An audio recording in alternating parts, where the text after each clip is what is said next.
is Gillian Schultz. I am a freshman here at Johnson University. I study psychology and family studies. I originally moved to Tennessee with the hopes of going to UT someday. I really wanted to do business law.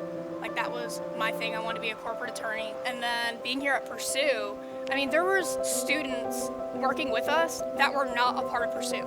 So if you went there with the idea of trying to figure out a ministry, but you're like, I kind of wonder about, communications. They're like, oh, well, let's find you someone in communications. And then you got to talk to them. And that was great because I had someone I could talk to about psychology, and I was like, I'm wrestling between these. And they were like, me too, I did too. Let me tell you about it. And that was so helpful. So when I came to Pursue, I actually was about 3 months into being diagnosed with stage 3 ovarian cancer. It was really rare, and I was through my third chemo. I was a few weeks away from my surgery, and I came here exhausted. I had just had chemo the week before, and at the time I was straight up bald, super bald. But everyone overall was really accommodating and really nice, so that was really cool for me, even though I was battling cancer and going through something so extreme that everybody else met me at those extremities. Now I am in remission. I've been in remission for over 6 months. In the beginning, I was so frustrated because I was like, how could God give me this? I've been pursuing him and I pray to him and I believe in him, and now I've got something that barely anyone in the world has ever had. My doctors don't really know what to do, and it's where did this come from? And I was so frustrated. But then I realized that he doesn't bring harm onto us, that's the devil's work, and that he actually was there with me and feeling that hurt with me and going through it with me. And with a lot of prayer, we got financial support from places we never saw coming, and treatments that we didn't think would work were all of a sudden working. And then it came time for my surgery, and there had been a new tumor, and the chemo hadn't really worked. And then the day of the surgery, I wake up full of anesthesia, and my mom's crying because she's like, the surgeon said the surgery worked way more than they expected. The tumors were gone. It was chemo got rid of everything.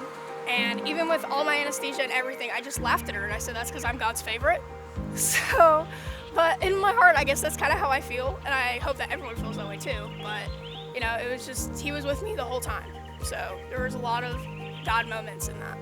The girls in my hall for September, which was Ovarian Cancer Awareness Month, we decorated the whole hall in teal, and we did a bunch of activities to raise awareness for it. And then one day I came home from work super stressed on a Wednesday, which happens to be my busiest day. And they had bought these teal balloons and written something motivational about me on it. And it just made me cry. I walked in and I just cried so hard. It was just an overwhelming day, and then to come home with the sweetest thing all over my bed.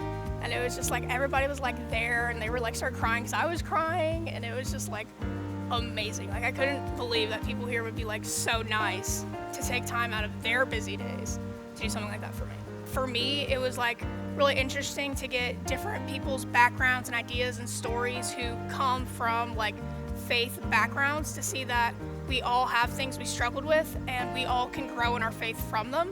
And that really impacted me because it made me realize I'm not the only person in this world who struggles. My advice would probably be different than most people, because most people who are of faith would probably just tell you pray about it, which actually can turn people away. Because when people told me, oh, just pray about it, it was well, I'm already doing that, and it doesn't always feel like that's working. But my advice would probably be just breathe. Because even in your worst moments, or when you're most stressed, or you feel like you've prayed all the words in the world, breathing just kind of centers you back into God's creation, because it's the air he created, he created, and just then you get to hear the sounds and you get to hear your heartbeat and feel it, and that reminds you that even in your worst times, you're still alive, you're still here, and you're still breathing, which is the most simple act that even babies do. So if you can do that, you can take everything one step at a time.